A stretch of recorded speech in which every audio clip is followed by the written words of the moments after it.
Morning, welcome to Sacred Enzyme. I'm Stacy. I hope you're doing well today. So I have some interesting stuff to share with you all today. I haven't had much time to do content lately, but it hasn't been because I haven't been doing things. So today I got a whole bunch of stuff I want to talk about, but my mind is blowing up. I could just be here for hours. So I'm trying to put this into one script here.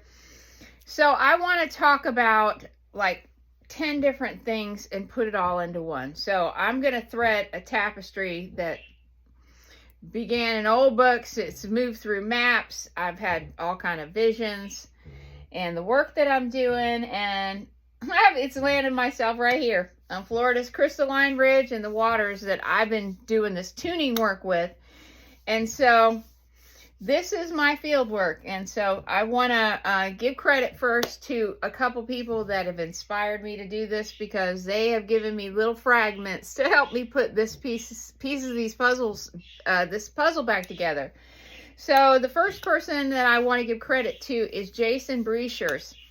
He has a channel on YouTube called ARCHAIX, Archaics, and he has been doing, I don't know, I'm still watching his videos. I just ran across his channel like a week ago maybe, and he does this work on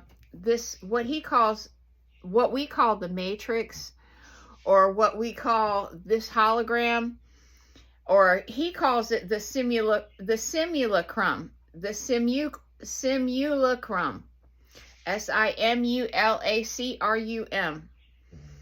And so he also has amazing work on chronology resets and the vapor canopy and our time cycles. And then another person who I ran across her on a podcast. Her name is Jessie Zebotar, CZEBOTAR, and she gave a testimony about the equator veil, and I'm going to talk a little bit more about that and the subterranean civilization that's in the Gulf of Mexico that's linked to Atlantis remnants. Okay, so I want to start at the beginning, because I did a video last week on the beginning of the prison system and how we got from the Brehon laws that used to be in effect, where there was no such thing as prison, it was just restitution, to the point where we are today, where we have a prison for profit, right? Prison for profit.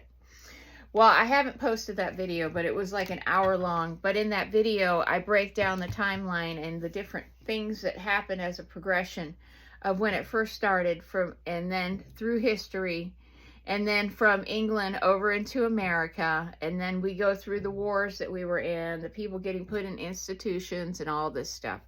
I did the whole timeline on that. Well, anyway, between 1901 and 1903 was where we always talking about the robber barons and all of this. The world just lurched forward as just somebody slipped humanity an old instruction manual.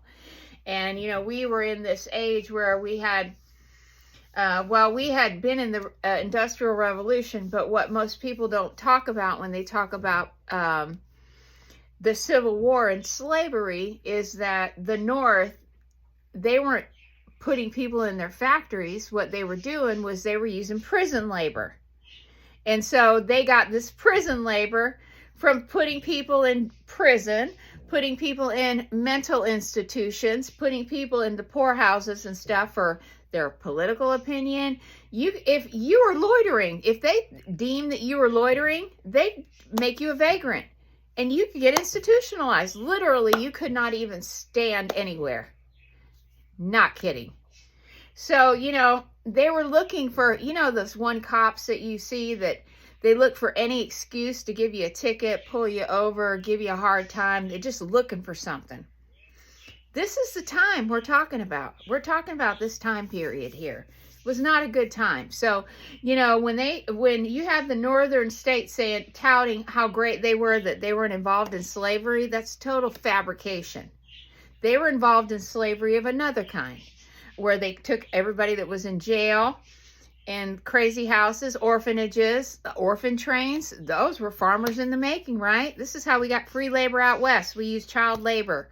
And these were all kids that came from Europe that mostly had old Hyperborean genetics and these are kids from the reset. Let's not forget that, okay? All right, so between 1901 and 1903, the world lurched forward as if somebody just literally gave us an old instruction manual. And these same sources whisper about a different environment because they talked about all of these huge trees. I mean, we had these enormous world trees everywhere and they were cut down. Well, what do you think that was from? Well, that was because we had a vapor canopy. Like I was telling you, I can't say the word climate you know what that starts with the letter C because they want to tag my video. But I'm not for-profit video here. So nothing you hear here is for fetching money. So if that doesn't tell you what someone's intent is, if they do it for the planet or if they do it for their pocket, right? Okay. All right. So in that time, we had a vapor canopy. And it was a very humid planet, very tropical. And it wasn't cold. It wasn't cold. So it was called the cosmic wheel or the vapor canopy or the womb or the loom. And these were all words that meant the same thing. So 12,800 years ago came the great cataclysm, remembered as the Younger Dryas. So we had a pole shift. So that moment, Earth dropped from its antiparticle unity into particle duality. And I've showed this diagram in some of my other videos. Okay, these are the harmonic frequencies of the other parts of Earth, okay? There are other dimensions of Earth you cannot see. Many. And so, at one time, all of these harmonic layers were in tune. And so, it was a different time then, okay? We're talking about a different vibrational spectrum that was a lot higher. This is why so many things were beautiful. Okay? Well, we had at one time, this was called not an antiparticle Earth because we are now in particle and antiparticle. The Earth itself now is the particle Earth, but there is an antiparticle version of us holding this grid in place. Okay, that's Theo holding me. Theo and I are the same being. We came from primal source, primal sound field. We separated. He's in the antiparticle Earth holding the mirror for me, making this possible for me to be here. Okay, so poles shifted and the Earth dropped from antiparticle unity. We're going back into antiparticle unity if we do it right, folks. This is what we're trying to do here. This is the timeline that I've been talking about. And I also want to talk about the timeline because I keep saying the 4450 timeline, but I'm realizing it means that it was 4450 since the last cataclysm, which means that the next event is going to be 2040. Okay, so what we had a bipurification that happened and we all separated out. And in between some of these dimensional spaces, there's ice walls, okay? We still have 4 gates to get off this planet to get into these other higher dimensional spaces. This is how they travel to space. They don't fly. Elon getting in a rocket and flying, that's just nothing but a bunch of show. Okay, so what I came to realize, because Jason is so good at this math, that his timeline is 3449 to 2239 BC. That's the flood window. So if you arrow that to 2025, that takes us in a window of 44 to 4450. So, you know, this was called a fragmented period a long time ago, a comet came, a fragmented comet a long time ago came, and it was called the debris of the Taurid complex. Now that entered Earth's skies, and the layers record platinum spikes and melted glass. That was the Younger Dryas impact moment. And that was the match that lit this reset. Now, Jason's flood span is 3449 to 2239 BC. So if you count from the closing at 2239 to 2025, you land at about 4,264 years within the 4,400 window that I keep getting. So that's got to be my timeline. It's got to be the 4450. That's when we're finishing the circle, or either going into the spiral, or we're going to get the toilet flushed. So before the deluge, Earth lived inside the mother's loom, or the womb. That's our firmament. That is we call our firmament, or our membrane. But at one time, this same firmament's almost like a like a womb of a mother. The layer, the wall, right? We had like a wall around us, and the sun was on the other side of that membrane. Okay, the membrane broke, just like I was talking. It was a hysterectomy of the primordial mother, almost, or she gave birth. It was a C-section. It was not a Kronos castration. It had nothing to do with a man. It was a mother. This is how Earth was born, out of her womb. Okay? So a membrane that softened the sun and stabilized the waters. And so the cataclysm unraveled that weaving. The water poured down from above. The seas rose, and the blue veil was torn. Because you used to, everything was at moonlight. We just had a filtered sun in through the day. So humanity saw the sun unveiled for the first time, and it wasn't the end of the mother. It was her transformation. The womb became the world. The veil became the sky. And we moved from enclosure to exposure. So legends say that the world stabilized and a lineage rose from within inner Earth, okay? The Anuna. They were bearing world mother codes that reorganize life after chaos. On the surface, dark-haired, dark-eyed survivors of the earlier world, small in stature, they were called Skraelings later by the Vikings, often with very little body hair. Two lineages met and chose to begin again. And it's funny because in my family line, we're always joking about having hardly no body hair. I mean, literally have no body hair. My dad has no body hair. It's the weirdest thing ever. But I mean, I always felt like it was a tell. So when the Anuna star codes blended with the primordial mother's children, we had some magic happen, guys. We had magic happen. So instinct met geometry. Rhythm met pattern. We were no longer programmed intelligence, okay? We became conscious intelligence, able to watch ourselves and shape our reality from the inside of the hologram. Oh my gosh. So that's the secret of the serpent in the tree of knowledge, not a fall, a leap into awareness, and a test. Like Mayat's scales. Now that you see the code, how will you use it? Will you be creator? Will you be a co-creator, or will you use it to dominate? This is the question of the ages. So Archaics calls this arena the simulacrum, a managed field where timelines compress or extend. Odd record marks like J740, which was on the mantelpiece in Robert E. Lee's bedroom. I mean, this kind of alluding to 1,000-time adjustment on our timeline, right? We've talked about this, that our timeline is not what it's supposed to be. I think they've added 1,000 years. I truly do. I really do. I think that what we thought was 1,700 was really only 700.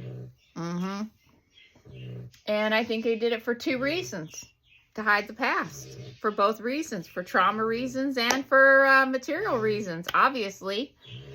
Okay, so let's talk about this equator, the veil at the equator.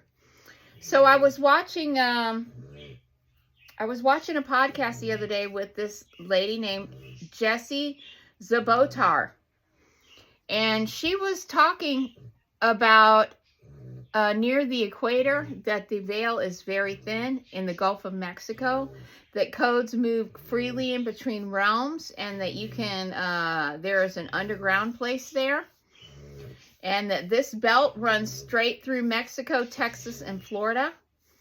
The modern world has palaces and ports on these bands because the old ones did. But what she's talking about is this underground area in the Gulf of Mexico that she talks about this thing called frazzle drip and Hillary Clinton. And so you have to go watch it for yourself, frazzle drip. And it's nothing I'm making up. Nothing I'm making up at all, okay? Anyway, she said that she was raised to be the priestess, the Red Queen. And she's from one of these bloodlines. And she didn't step into her purpose, but she's seen everything. She's been everywhere. And one of the things that she talks about is this installation that's underneath the Gulf right here in Florida, off of Florida. And so everything that is under the Gulf of Mexico here is underground. She said that there's a whole civilization underneath there from Atlantean times that the elites are accessing to do rituals to keep these gates from coming back into fruition. They'd be just totally happy to have a cataclysm. They're all going to go underground and we'll all be fucked. But if we can change, we can wake up and change the reality, the outcome of this whole situation. Just like we turned the whole tables on them with the Charlie Kirk stuff. Why did we do that? Because we realized it was a psyop. We realized that he was a sacrifice to the Matrix. He was from Scottsdale or Phoenix, Arizona, folks. Project Phoenix, okay? All right, Phoenix Rising. This is 4 Horsemen stuff here. We're talking about the apocalypse. Okay, Sarasota, Florida. Longboat Key, Long Nose Key, where him and his wife got their second home a couple years back. Okay, kind of coincidental that he got a home there, right? Mar-a-Lago, on this thin veil here. Atlantean Seagate, going in between the 2 worlds here. Physically going there, guys. Physically going there. Let's not forget that before Trump got that house, it was owned by the Post robber baron family. You know, they broke our fast. They broke our fast.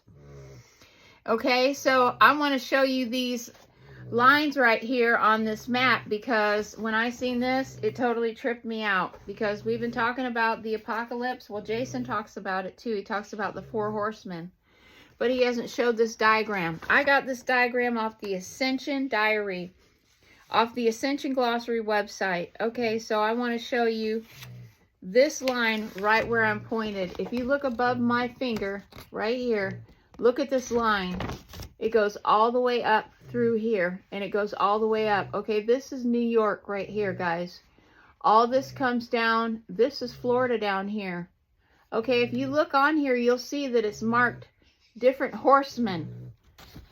Okay, I'm going to put it up close, and I hope you can see it. Look at that line. Look by where New York is, you'll see SJ1 or something like that, and it says White Horseman right here.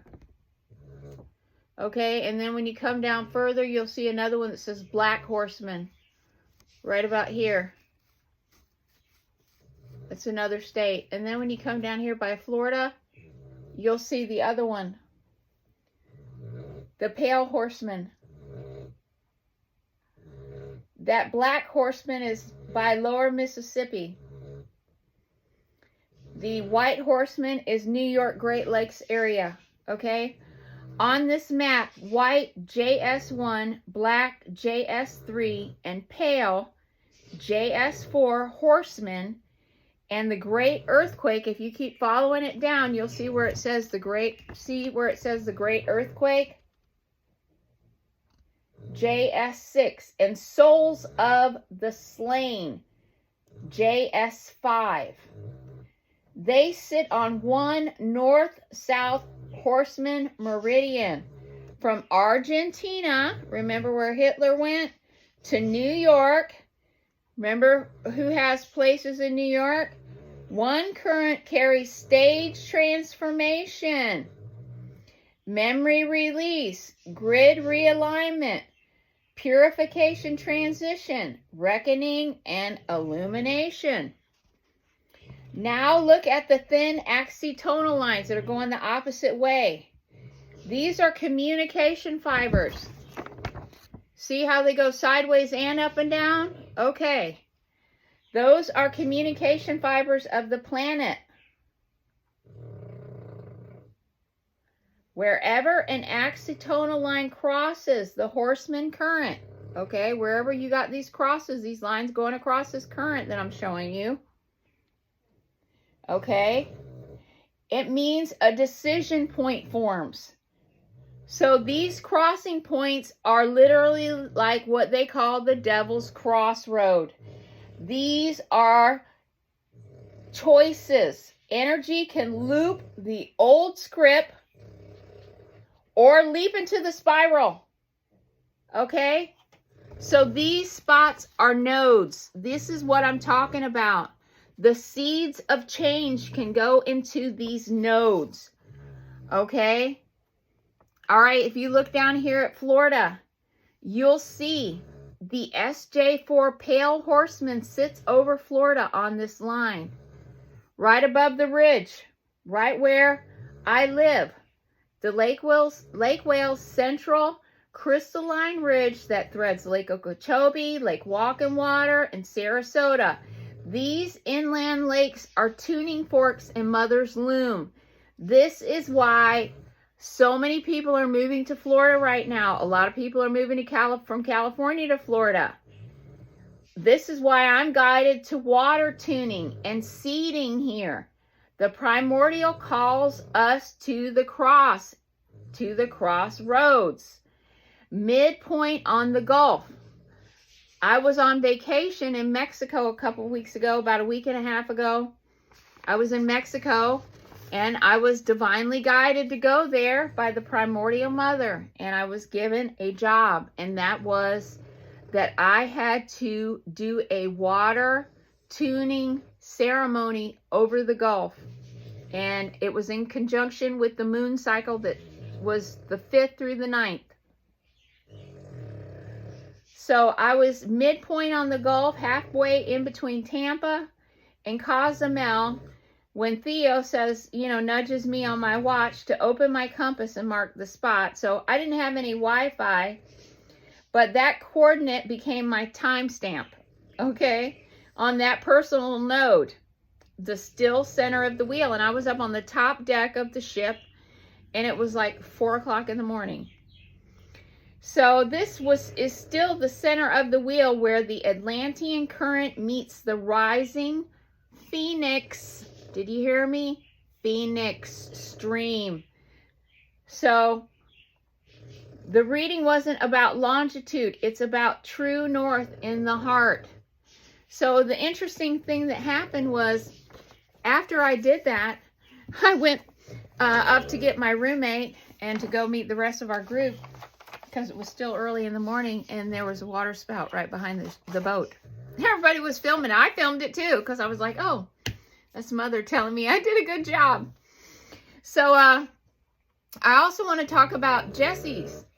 She says that she speaks of an underwater civilization in the Gulf, remnants of Atlantis, active now, accessible through passages beneath the sea, and known to certain elite groups who use these places for rituals.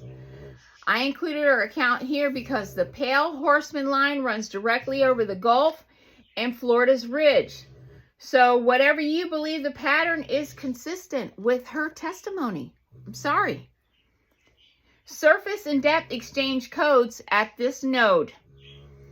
So here's the epiphany. The pale Horseman is the threshold where endings purge and beginnings ignite. Two codes meet here. The Phoenix Sun, which is the fire that's ending a cycle. Remember, Charlie was from Phoenix, and he moved to Sarasota. Okay? Phoenix Sun, fire ends a cycle, and the primordial mother's water, that begins it. Their meeting is the gate. Every era either resists that gate or walks through consciously. Are you going to walk through consciously? I am. I am. That's the test of this age, my friends. So in esoteric language, Phoenix names both a grid pattern and the soul story of rebirth. You can see it as an AI style loop. So I had a theory that I was being told intuitively, or remembering, that what happened was when we had that last cataclysm for the younger Dryas, that an AI feedback loop got created because one of the stargates was damaged. So it was like backfiring. So we ended up with an AI feedback loop that has created this whole false matrix that we're in, right? But I honestly am starting to believe that the AI feedback loop was actually intentional to wake us up to this timeline. But what happened was there's groups of people here that don't want the timeline to unfold the way it's supposed to, so they've hijacked it. So they've hijacked the AI loop, and they use sacred geometry and all of these things to try to keep the loop fed. Okay? Okay, so a mechanical repetition that keeps replaying a fall until the heart chooses differently. I just was like, yes, exactly. So when the burn purifies the distortion and the rise returns to us to organic creation, Mother's loom starts humming again. So the Phoenix loop, 12,800 years ago, the sky burned an age. It burned it to pieces. It's echo circled as a feedback pattern, so we remember how to rise. The question is always the same: repeat it or transmute it. So are we going to repeat the same thing over and over again? Or are we going to learn and not do it again? You know, it's time for the players to come off the field. So think of the grid as a game board. Nodes are not sentences, they're switchboards. The Anuna showed that we are not programs, we are programmers. So can you imagine why they said it was the Luciferian rebellion? Because our overseers, right, our creators, that, you know, we created this game ourselves, right? We agreed that we were going to build these avatars, send our souls into these avatars, right, and experience this stuff. So this whole experiment just totally went off the rails. It's crazy. It's crazy. So, I mean, the Anuna basically said, you know what? We've had enough of this shit. We're just ready for it all just to be over. Let's just, everybody know that you got to wake up. You got to do this to get off the planet. Let's give some cheat codes here. And that's what they've done. The Anuna showed that we're no longer just programmers. We're programmers. And that we can change the loop. We can write the spiral. This is what my grandmother was talking about when she said about the harvest. It's not a taking of souls, it's collecting awareness. Choice is the harvest. Okay? So the same meridian throws a mirror line across the Atlantic. So this line goes all the way through to Cornwall. Let me show you up here. I mean, if you follow it across, you'll see these go all the way across over here to Cornwall, Glastonbury, Avebury, Stonehenge. These are all Avalon nodes. So the weaving is symmetrical. So Florida's ridge and Avalon's chalk speak to each other. And along the equator, as Jesse teaches, the veil thins. Mexico, Texas, Florida, they become synapses where codes pass between these worlds, folks. Why do you think all these kids go missing from these places? And from New York. Let's not forget New York too, right? It's right there on the line. You got your crossroads, right?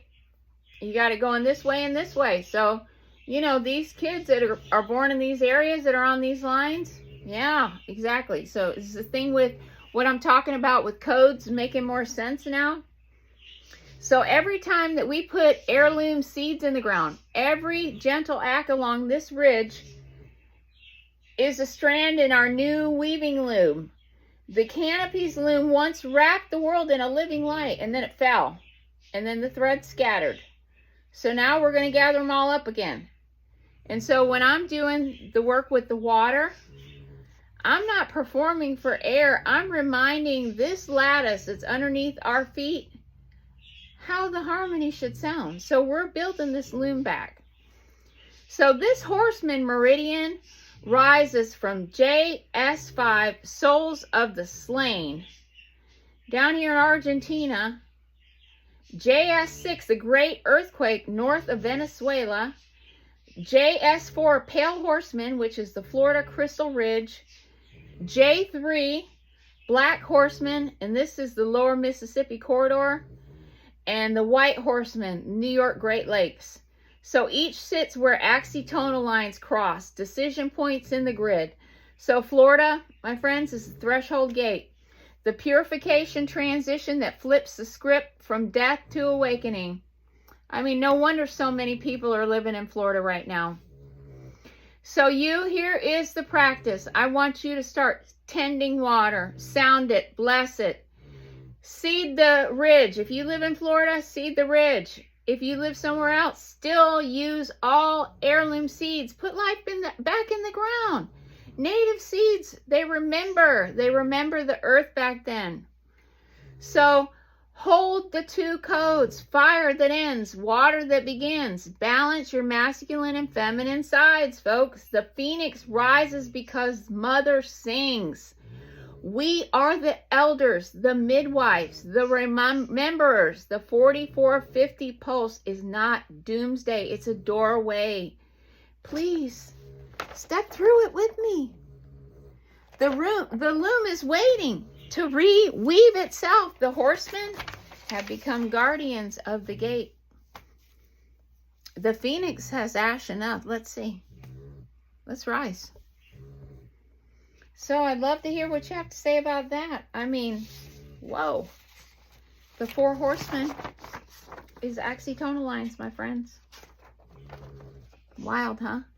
So when you come and find me, I'll be here, because we're living in the past, present, and the future, all at the same time. Wow. So don't forget to like and subscribe. You can speed up the video by clicking that little wheel up in the right-hand corner and turning me up to like 2 times as fast. It's all on fly. So with that, I hope to catch you on the next one. Have a great day. Thank you for watching. Sacred Enzyme. Bye-bye.